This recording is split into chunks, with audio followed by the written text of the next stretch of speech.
Hello guys, Adam here from Not Toys Action Figures, bringing you another episode of me reviewing a toy that I probably paid too much for and will probably break on me. Jokes aside. I'm bringing you another review slash unboxing of the Super7's Ultimate Yellow Ranger. And yeah, again, we have this very nicely presented box. We have the saber-tooth tiger on the front. You saw on the back Mighty Morphin. And as we go, big reveal, there she is. You can see as I throw the box away, you can see, yeah, we have the Yellow Ranger with her original actor, with Trini, and the second kind of character, Aisha. And yeah, again, really nice presentation, a nice window that we can see everything in. You can see we have the head sculpts, the figure itself.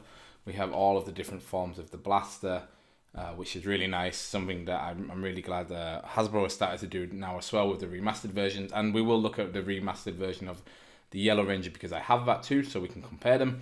And we have again the kind of 90s feel with the kind of the little daggers here. We have the new ones. I think that's the Zeo crystal. We have a bunch of hands.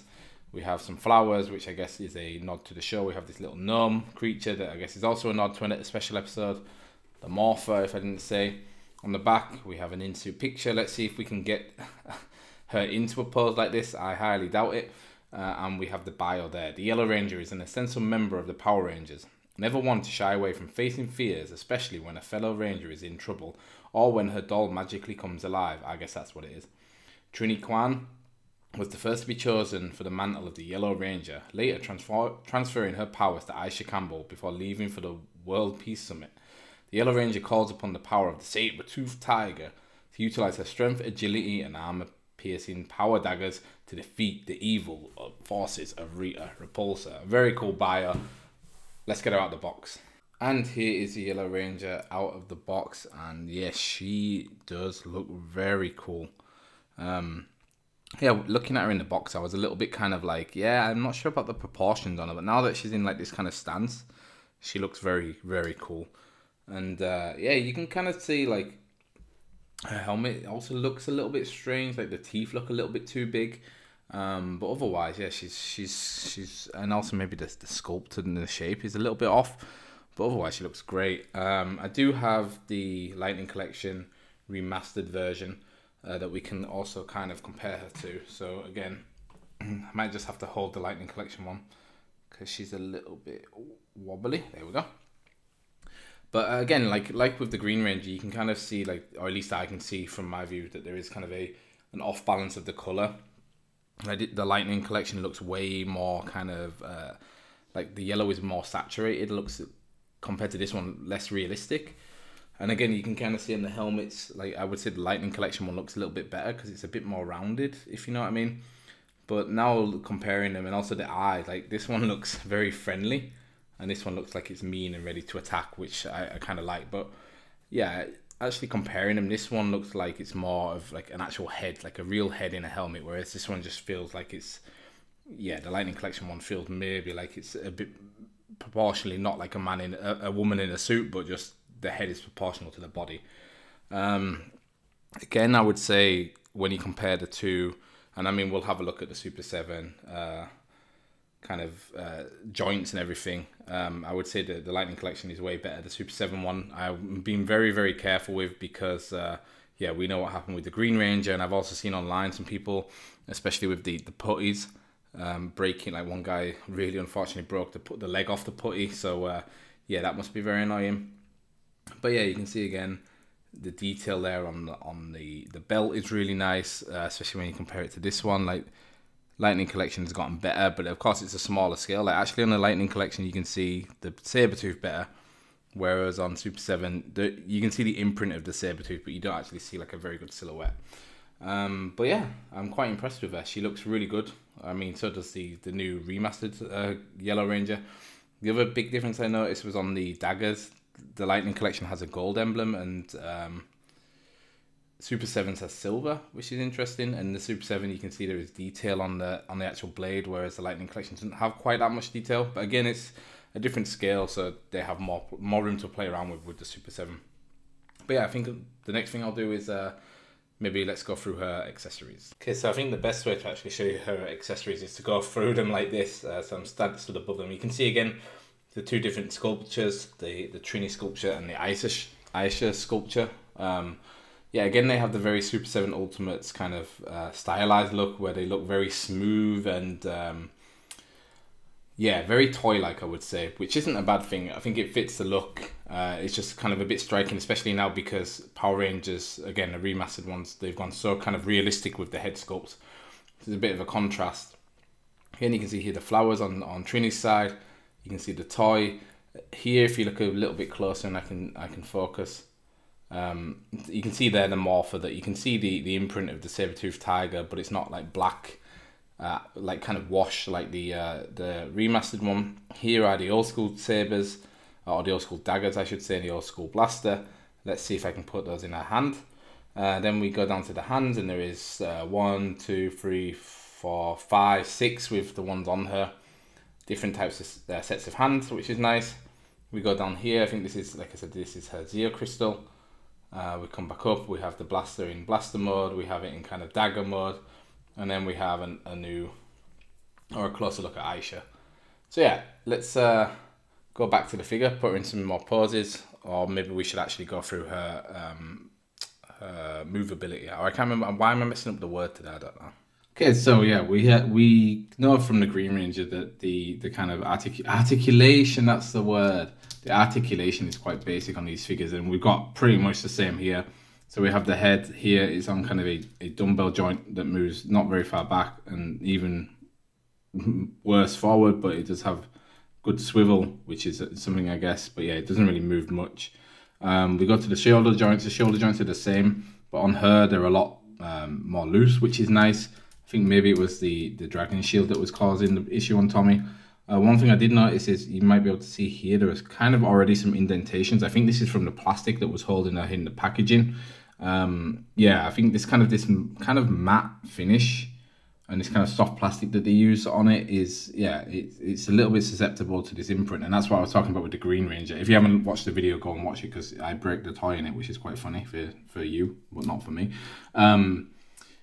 Yeah, I'm most worried about it here because, yeah, once, you know, you get this kind of rubbing on each other for a while, or if it's a lot of movement, it's just going to cause dents and scratches on here. So that's what we want to avoid. But yeah, the shoulder does go up to there. It probably can go a little bit further. Again, I have seen a lot of broken Super 7 Ultimates figures recently, for the Power Rangers especially. So I don't want to go up there, but if you're feeling more adventurous, you can. Her shoulder does pop back in nicer. And again, you can see here, already there's starting to be like little bits of paint chipping off as we move her. Yeah, this was the same problem we had with Tommy, but you have to kind of push the shoulder up and then in. There is rotation at the bicep. You might be able to hear it. It's very like this whole thing, I feel like I just need to buy like a bottle of oil and just oil up everything. Like it just feels very, very robotic. There's a single pinned elbow that gets to 90 there. The hand, we have on this hand, we have a pivot that goes like this, and of course a swivel. The other hand, it's sort of the same, goes in and out nicely. Same on there. We have the rotation on the torso. We have this much going back. We don't have any real side to side, unfortunately, and we have a tiny bit going forward. The legs, yeah, like I say, you can see here it's touching already. You can swivel it gently to the side, but you might be able to see at the back if I get a bit more light on it. That yeah, there's not a lot of room to move the legs at all. You can kind of twist it out the way there and get it to come up a bit, but again, I am being very careful because I do not want to break anything. So the leg can probably come out at like 25 degrees to 30 degrees.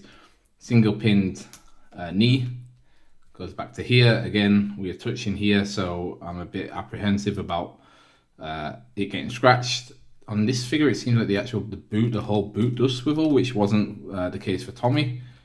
Here, and then we have a pivot here, but it doesn't look like they rock, which is also an interesting choice because Tommy's did rock. Oh, this one does, but not that one. So this one rocks, but the one doesn't.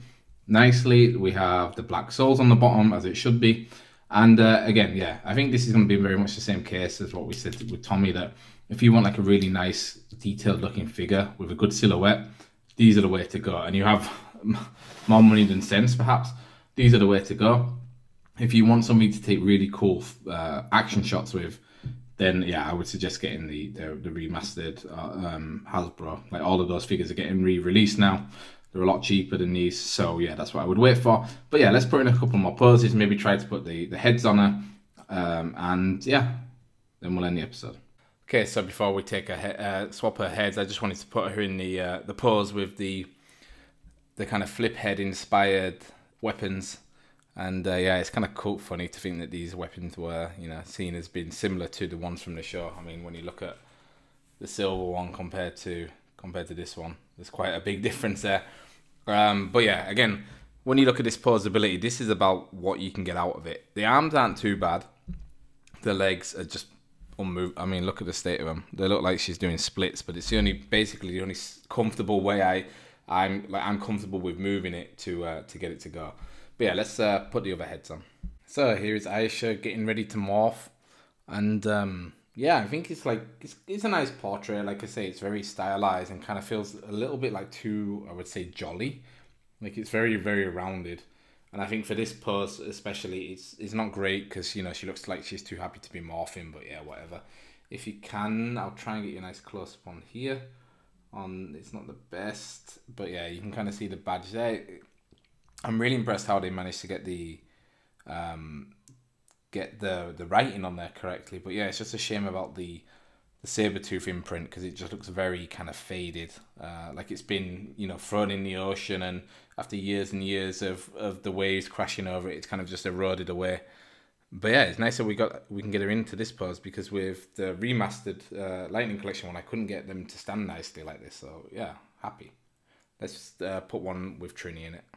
Okay, and here's Trini with her magic doll, and I think Trini is the opposite. Trini's face looks very, very stern, I would say. So perfect for her morpher. I actually took a couple of photos with her with a morpher, which you can look at. It'll be on Instagram if you follow me at NotToysAF. She looks very stern, perfect for morphing, but for kind of cute poses like this with her doll, yeah, it doesn't really fit too much. She looks like she's actually just like hunted it for like a prize. But yeah, it's a really nice sculpt. Like I said, it's very cartoony, but when you look at the detail on it, especially the eyes, like how they look like they're painted on rather than printed. Like with Lightning Collection and a lot of Hasbro stuff, it looks like they've been printed on like via dots, but this doesn't have it. But no, this is a really nice figure. I've had way more fun playing with this one than I did with the Green Ranger. The Green Ranger just felt so stiff and just not at all fun to move around. But so far she's been really good. I've been able to change her hands out, move her around, change her head. Like, everything's been very slow and steady, but it's been fun playing with her. So I think I'm going to put her in one more position, one more pose, and we'll end the episode. And here we are in the final pose. I actually took this one I think this is the one Super7 have kind of for the advertisements for it, which is a nice looking pose. Again, there's not much more you can do other than open her legs and bend her knees and do this. But nevertheless, yeah, she's a really nice figure. And like I said, I really enjoy playing with this one more than I did with the Green Ranger. This one just felt like a lot safer to play with. I also feel like the accessories are a bit more interesting. With Tommy, it was a little bit like, yeah, a lot of kind of there was a lot of stuff with him, but yeah, I just didn't feel really comfortable taking the arms off, and then with the hands breaking and everything, it was just not ideal. But with this one, I've had way much more fun. But yeah, I'd love to know what you think if you've picked up the Super7's Power Rangers Ultimates, and if you've had the same experiences with me, or if you've been unfortunate and something is broken, like I know a lot of people have. Let me know down in the comments. Also, let me know which one you prefer. Do you prefer the Hasbro or the Hasbro or the Super7s? The remastered one specifically. I think I'm going to make a video, like a really quick video, just comparing them and just giving like a brief overview of what I think is good or bad about the other two. So that might be something to watch out for on the channel. But yeah, otherwise, if you've enjoyed this video, guys, please make sure you leave a like. That helps out a lot. And if you haven't done so already, make sure you subscribe. Yeah, I'm starting to upload a few more videos. Also some shorts. If you're into shorts, I put up quite a few. So make sure you like those too. And yeah, just want to say thanks so much for watching. I hope you have a great day, and we'll see you next time. Bye bye.